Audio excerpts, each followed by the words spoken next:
Hello hi जय हिंद friends, this is Azhar. Welcome to the Gurukul Mantra. Gurukul Mantra में आप सभी का स्वागत है दोस्तों। उम्मीद करता हूं कि आप अच्छे होंगे, सच्चे होंगे, मस्त होंगे, दुरुस्त होंगे। दोस्तों आगामी परीक्षाओं को ध्यान में रखते हुए हम अपने इस इतिहास की श्रृंखला को आगे बढ़ाएंगे। आज के इस वीडियो में हम बौद्ध धर्म के बारे में अध्ययन करेंगे। जैसा कि आप सभी जानते हैं कि हम पिछले वीडियो में जैन धर्म के बारे में अध्ययन किए, तो आज की इस वीडियो में हम बौद्ध धर्म को देखेंगे। बौद्ध धर्म की स्थापना कब हुई, ठीक है। इसके संस्थापक जो गौतम बुद्ध थे उनके बारे में, उनके जीवन काल के बारे में अध्ययन करेंगे, ठीक है। तो चलिए वीडियो को स्टार्ट करते हैं। सबसे पहले हम देखेंगे कि बौद्ध धर्म का संस्थापक कौन था। तो अब ये मूलभूत चीजें हैं कि गौतम बुद्ध जो थे बौद्ध धर्म के संस्थापक थे, बस, ठीक है। गौतम बुद्ध बौद्ध धर्म के संस्थापक थे, ठीक है। इनका जन्म कब हुआ था? तो इनका जन्म जो है 563 BC में हुआ था, ठीक है दोस्तों। 563 ईसा पूर्व में इनका जन्म हुआ था। इस बात को याद रखेंगे कि गौतम बुद्ध का जन्म 563 BC पूर्व में था। कहाँ हुआ था? लुम्बिनी कपिलवस्तु के निकट, ठीक है। लुम्बिनी कपिलवस्तु के निकट इनका जन्म 563 ईस्वी में हुआ था, ठीक है। इनके बचपन का नाम क्या था दोस्तों? इनके बचपन का नाम सिद्धार्थ था, ठीक है दोस्तों। इस बात को रखेंगे, इनके बचपन का नाम सिद्धार्थ था। इनके पिता का नाम शुद्धोधन था, ठीक है। इनकी माता का नाम महामाया था, ठीक है। इनकी माता का नाम महामाया था। फिर इनका जो सारथी बना वो चन्नाय चड़क बना, ठीक है दोस्तों। इनका जो सारथी था चन्नाय चड़क था, ठीक है। फिर इनके घोड़ा का नाम कत्थक था, ठीक है। इनका जो पालन पोषण, इनकी जन्म के तुरंत बाद ही इनकी माता की मृत्यु हो जाती है, तो इनका जो पालन पोषण किया था इनकी मौसी प्रजापति गौतमी द्वारा किया गया था, इनका पालन पोषण, ठीक है। हम आगे देखेंगे इनकी जो पत्नी थी, इनकी पत्नी का क्या नाम था? इनकी पत्नी का नाम यशोधरा था दोस्तों, ठीक है। और इनका जो पुत्र हुआ वो राहुल था, और इनकी बहन का नाम, ठीक है, नंदा था, ठीक है। और आगे की ओर देखेंगे कि जन्म एवं मृत्यु दोनों जो है, इनकी जन्म और मृत्यु दोनों ही बैसाख पूर्णिमा को हुई थी। इस बात को हम याद रखेंगे कि जन्म और मृत्यु दोनों ही बैसाख पूर्णिमा को हुई थी, ठीक है। तो गौतम बुद्ध के जीवन काल से संबंधित उनके कुछ प्रतीक चिन्ह पूछता है, तो इस बात को याद रखेंगे कि जब वो माँ के गर्भ में हुए थे तो उसका प्रतीक चिन्ह हाथी था, ठीक है। उनके जन्म के समय का प्रतीक चिन्ह जो था कमल का फूल था दोस्तों, ठीक है। जब वो गृह त्याग करते हैं तो उनका प्रतीक चिन्ह घोड़ा बना, ठीक है दोस्तों। और ज्ञान प्राप्ति बौद्ध वृक्ष प्रतीक चिन्ह है, ठीक है। उपदेश का जो है चक्र है, इसका प्रतीक चिन्ह है। और मृत्यु का प्रतीक चिन्ह स्तूप है, ठीक है। ये प्रतीक चिन्ह पूछता है एग्जाम में, तो हम इसका अध्ययन करेंगे। और सबसे इंपॉर्टेंट कि जो महात्मा बुद्ध अपना भाषण दिया करते थे, अपने धर्म का जब प्रचार प्रसार करते थे, वो पाली भाषा में किया करते थे। इस बात को याद रखेंगे, ठीक है दोस्तों, ठीक है। तो बौद्ध धर्म में हम जो इनकी गृह त्याग की घटना थी, तो इनकी गृह त्याग की घटना को महाविनिष्क्रमण कहलाई, ठीक है। जो कि 29 वर्ष की अवस्था में इन्होंने गृह का त्याग किया था, तो इस घटना को बौद्ध धर्म में महाविनिष्क्रमण कहा जाता है, ठीक है दोस्तों। और इनके जो प्रथम शिक्षक थे वो आलार आलम थे, योग ये सांख्य दर्शन से संबंधित थे। और इनके दो दूसरे शिक्षक थे वो रुद्रकाराम बुद्ध हुए, ठीक है, रुद्रकाराम बुद्ध हुए, ठीक है दोस्तों। और इनको जो ज्ञान की प्राप्ति हुई थी वो बोध गया में हुई थी। उर्मिला या फल्गु नदी के किनारे पीपल के वृक्ष के नीचे 35 वर्ष की अवस्था में इनको ज्ञान की प्राप्ति हुई थी। यानी 29 वर्ष की अवस्था में इन्होंने अपने गृह त्याग किया था, ठीक है। महाविनिष्क्रमण की घटना जो हुई थी उसके 6 वर्ष के बाद 35 वर्ष की अवस्था में पीपल वृक्ष के नीचे गया या बोध गया में उर्मिला या फल्गु नदी के किनारे इनको ज्ञान की प्राप्ति हुई थी, ठीक है दोस्तों।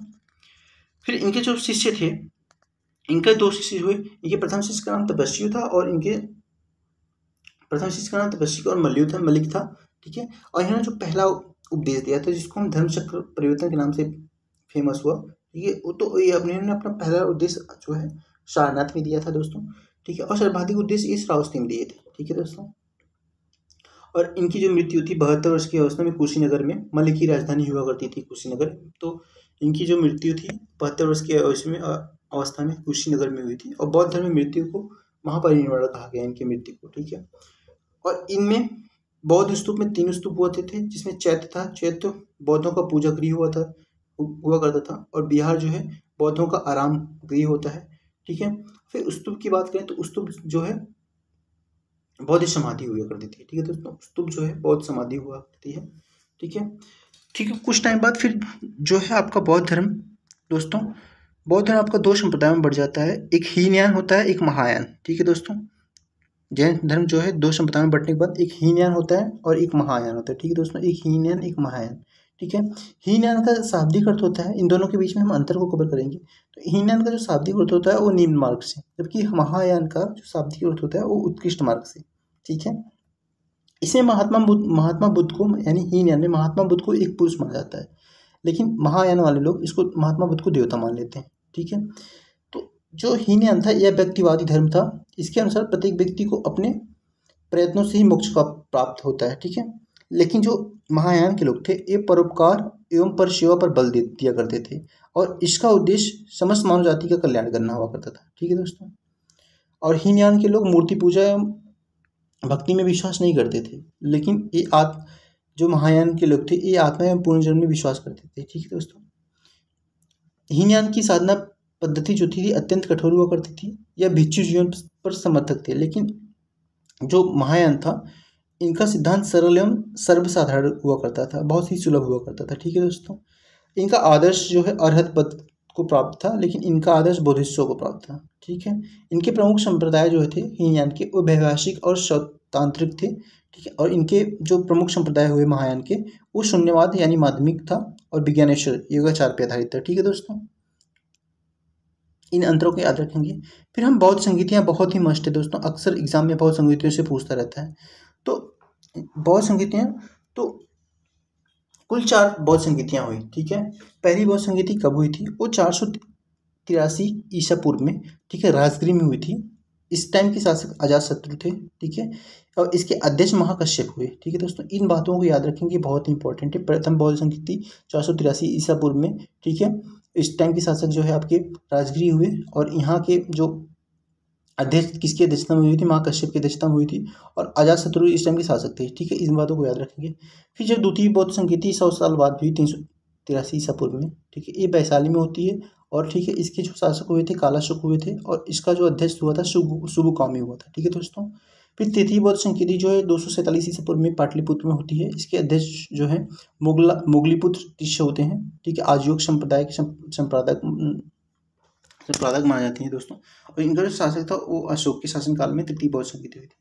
फिर अगर हम चौथी बौद्ध संगीति की बात करें तो ये ईसा की प्रथम शताब्दी में हुई थी कुंडल और कश्मीर में। ठीक है दोस्तों, कनिष्क इसके शासनकाल में हुई थी, वसुमित्र इसके अध्यक्ष तथा अश्वघोष इसके उपाध्यक्ष थे। इन बातों को हम याद रखेंगे दोस्तों।